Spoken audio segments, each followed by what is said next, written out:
The Kremlin has used trains, hundreds of them with many thousands of cars, in total, to stage along the Russia-Ukraine border weapons, vehicles and supplies for an army of around 100,000 troops.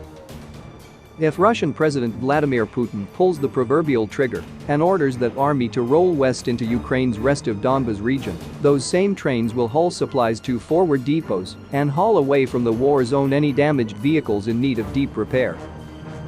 That dependency comes with risk that, more than any tank-on-tank or artillery-on-artillery matchup, could define a wider war in eastern Ukraine. Trains can't roll all the way to the front line. For that, Russia needs trucks. But it's woefully short. Russia is vast, and its roads are poor compared to roads in Western countries. That helps to explain why the country, and its army, leans so heavily on rail for logistics. State-owned Russian Railways owns 20,000 of the country's 21,000 locomotives. Private firms own most of the roughly 1.2 million freight cars, including 66,000 flat cars for hauling vehicles. Those 66,000 cars, handled by unique army railway troop brigades, are more than enough to transport the equipment of the entire Russian ground force units, according to Konrad Muzyka, an analyst for Center for Strategic and International Studies in Washington, D.C. The flat cars allowed Moscow steadily to build up the force that currently looms along the border with Ukraine. But there's a catch. Russian railways use a wider gauge than rails in surrounding countries. So Russian stock rolling toward Ukraine stops at the border. To reach battalions rolling west toward Kiev, supplies must travel scores or hundreds of miles by road. That's where the Russian army's logistics are weakest.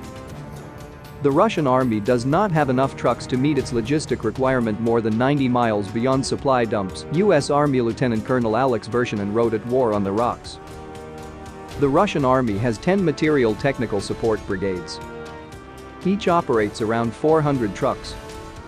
Even if every support brigade mobilized and all of their vehicles remained operational throughout a campaign, the available trucks wouldn't stretch very far, Vershinin explained.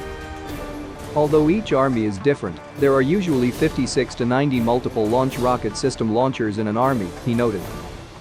Replenishing each launcher takes up the entire bed of a truck.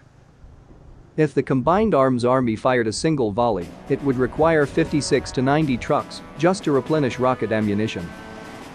That is about a half of a dry cargo truck force in the Material Technical Support Brigade, just to replace one volley of rockets. There is also between 6 to 9 tube artillery battalions, 9 air defense artillery battalions, 12 mechanized and recon battalions, 3 to 5 tank battalions, mortars, anti-tank missiles and small arms ammunition, not to mention food, engineering, medical supplies and so on. The Kremlin can supplement the army's trucks with helicopters and civilian vehicles. But that's just tinkering around the margins of an enormous logistical problem. All that is to say, trucks, more than tanks or artillery, could dictate the pace and extent of a deeper Russian invasion of Ukraine. That truism should also inform the Ukrainian army's own thinking. As Ukrainian gunners select targets for their tube artillery and rockets, they should always prioritize the seemingly most boring targets. The trucks the Russians can't fight without.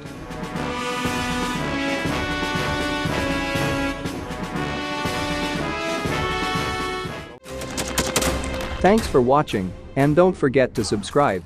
Also, if you want to support Warthog Defense, please become our member and get early access to new videos, exclusive members-only videos, and become administrator in comment section. The membership link is in the description. Rescues